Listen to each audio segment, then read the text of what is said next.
ঈদ মানে খুশি, ঈদ মানে আনন্দ, এর বিনিময়ে যা পাওয়া যায় আর কি।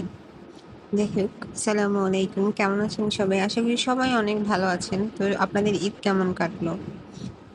ঈদের দিন বাড়িতে গিয়ে আব্বুর কবরটা জিয়ারত করলাম প্রথমে। তারপরে আমাদের গ্রামের বাড়িটা একটু দূরে, কবরস্থান থেকে বাড়ির দিকেই যাচ্ছিলাম।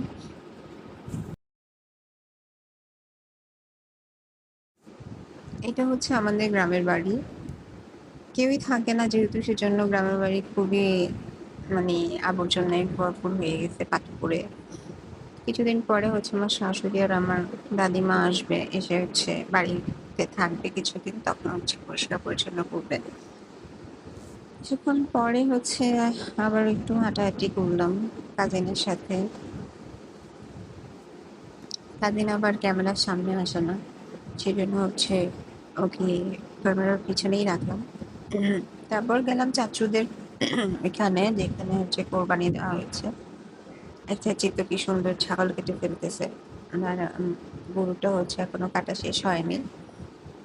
একদিকে যেটুকু কাটা হয়েছে সেটা মাপা হচ্ছিল, 4 ভাগে ডিস্ট্রিবিউশন চলতেছিল।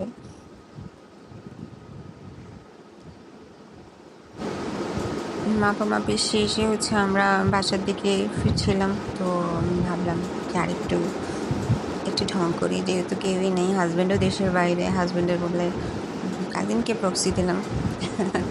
তারপরে এসে মাংস বসালাম, মাংস রান্না হলো, তারপরে খাওয়া হলো। এই তো আমাদের ঈদ। আপনাদের ঈদ কেমন কাটলো অবশ্যই জানাবেন।